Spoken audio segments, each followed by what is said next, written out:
AP 2024 ఎలక్షన్లో ఈవీఎంలు hack అయ్యాయా?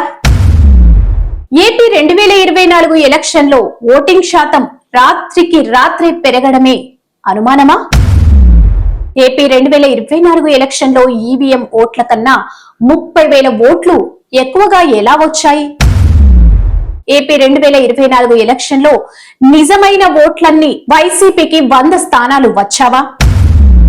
ఒకవేళ మెజార్టీ ప్రజలు వేసిన ఓటు నిజంగా కౌంట్ అయి ఉంటే 2024లో వైఎస్ఆర్ కాంగ్రెస్ పార్టీకి కనీసం 100 సీట్లు వచ్చేవని సీనియర్ సెఫలాజిస్ట్ ఇంద్రనీల రెడ్డి చెబుతున్నారు. మే 13న రాత్రి 8 గంటలకు ప్రకటించిన ఓటింగ్ శాతం ప్రకారం ఎన్నో నియోజకవర్గాల్లో వైసీపీ స్పష్టమైన ఆధిక్యంలో ఉండేది. కానీ ఆ తర్వాత ఓటింగ్ శాతం అప్రత్యక్షంగా పెరిగింది. అది డిఫరెన్స్. కొన్ని నియోజకవర్గాల్లో ఏకంగా 30,000 ఓట్లు పెరిగినట్టు రిపోర్ట్లు వస్తున్నాయి. ఈవీఎంలలో ఎంతమంది ఓటేశారు అనే వివరాలు ఫామ్ 17C ఉంటాయి.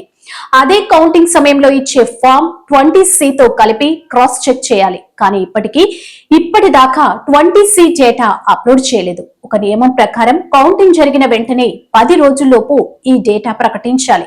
కానీ ప్రభుత్వం ఏర్పడిన 108 రోజుల తర్వాత డేటా అప్లోడ్ చేశారు. ఒక అభ్యర్థి రీకౌంటింగ్ కావాలంటే 5 లక్షల రూపాయలు కట్టాలి. అసలు ఎమ్మెల్యే నామినేషన్ ఫీజే 10,000 రూపాయలు. ఇది ప్రజాస్వామ్యాన్ని నిరుత్సాహపరచడమే కదా. రాయలసీమలో ఉన్న 52 నియోజకవర్గాల్లో కనీసం 45కు పైగా వైసీపీ గెలిచే అవకాశం ఉండేది. నెల్లూరు, ప్రకాశం, గుంటూరు, ఈస్ట్ వెస్ట్ గోదావరి జిల్లాలో ఇదే పరిస్థితి. గోదావరి, విశాఖ, కృష్ణా జిల్లాలో జనసేన ప్రభావం ఎక్కువగా కనిపించింది.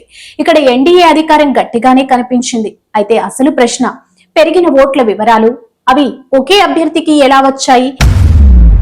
ఎందుకు ఈవీఎంల వివరాలను రివీల్ చేయడం లేదు? ప్రజాస్వామ్యంలో ప్రతి ఓటుకు విలువ ఉందంటే ఇప్పటికైనా ఎన్నికల కమిషన్ నిజాలు వెల్లడించాల్సిన సమయం వచ్చింది. వీడియో మీకు నచ్చితే లైక్ చేయండి. మరిన్ని రాజకీయ విశ్లేషణల కోసం టిఆర్ ఫోకస్ ఛానల్ ని సబ్స్క్రైబ్ చేయండి.